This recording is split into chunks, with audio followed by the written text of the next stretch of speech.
Interestingly, with COVID, we almost had a membership increase. So this year is the first time that we're going to have over 1,000 girls, underage and adults, play Gaelic football in New York, which is an amazing moment for us when you think of like the GA started with 12 people in a room figuring out could we get a club team 30 years ago. Now we have 1,000 young girls who are going to play. So it was interesting because I originally came over to play soccer, and I always played football and soccer growing up. So I came over to play in college, and then after I graduated, I really wanted a little sense of home again. So it was really nice to start playing football, and just spending time with Irish girls and getting back into that community was really, really nice. When I was younger, there wasn't actually, St. Bridget's and Rockland were the only two teams, and I actually started playing with the boys. And one of the parents ended up bringing me to actually a blitz here. Was the Bridget's and Rockland had a blitz here when I was like 10 or 11. So, but now you've got Shannon Gales has a team, Rockland has numerous teams, Bridget has numerous teams, Celtics, Rangers. It's quadrupled in size, the ladies football here. When I was younger, I was just brought to the field and like thrown a ball and just like had to just play, like take up time. And then just ever since then, I really liked it and I just stuck with it. You see, back in 2003, some of those young girls who were 5, 6, 7 years of age are still involved today.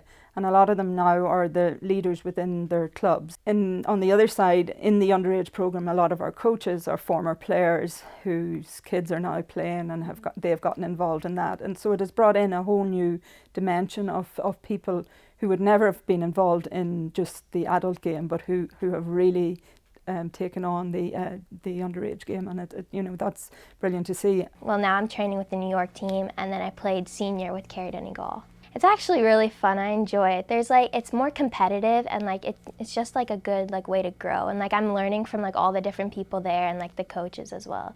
I played in Crow Park when I was I think in U8s.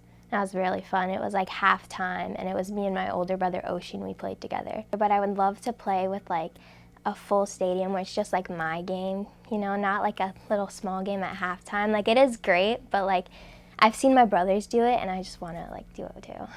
Gaelic for Girls has a great programme, and a lot of these girls that are out there tomorrow have come up through the programme, and it just shows you it is getting bigger. Like there's 5 teams in it now, but at the beginning there was only 3, maybe 2. I used to coach when I was like 18, and I came back coaching just this year to my club, Bridget's, and I'm actually back coaching.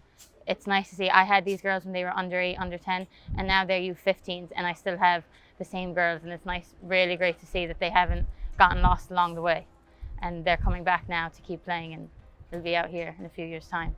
A lot of them sort of want to get to Fela, and then after Fela they want to get to junior, and then they want to get to like the World Games as well, and then the junior ladies. So they have a ladder to climb, and it's good for them to see. Like the boys have it as well, but it's good for the girls to have it. I just see my older brothers doing things, and it like makes me want to do it. Like my 2 older brothers played like in the last World Games, and I watched like the New York ladies team, and it was just like really fun. Like everyone from all over the world playing. It's just something I want to do. Obviously like playing for Galway is, the hometown, and that's phenomenal. But just being able to do that here like is just a whole nother like realm of sense of pride. Like just the fact that it's available and that we can actually play the sport and represent like Gaelic football, New York ladies Gaelic football, is just, it's great. Like I feel very proud to be able to do that here.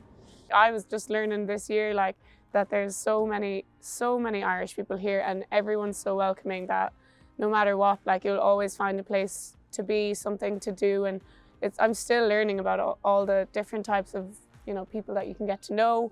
I'd say a piece of advice is definitely do some research on like what's available, and talk to people that if you get to know anyone that's from Ireland, like definitely ask some questions and what other things you could get involved in, because once you do, like it really does help. The growth here is very, you can physically feel it like in the last couple of years, and like from where we could have been with COVID, other units have saw huge membership declines. People went home, people were done with it, but for us it built a sense of resilience in the Irish community, and that's why I think we're able to not just build on it, but now we're able to really enter into high level competitions, and that really wasn't the case. Yeah, so I think today is just it's very important for women's sport in general, and just being able to put on the jersey and have the girls go out to play on such a big day for New York GAA and New York Ladies GAA in particular.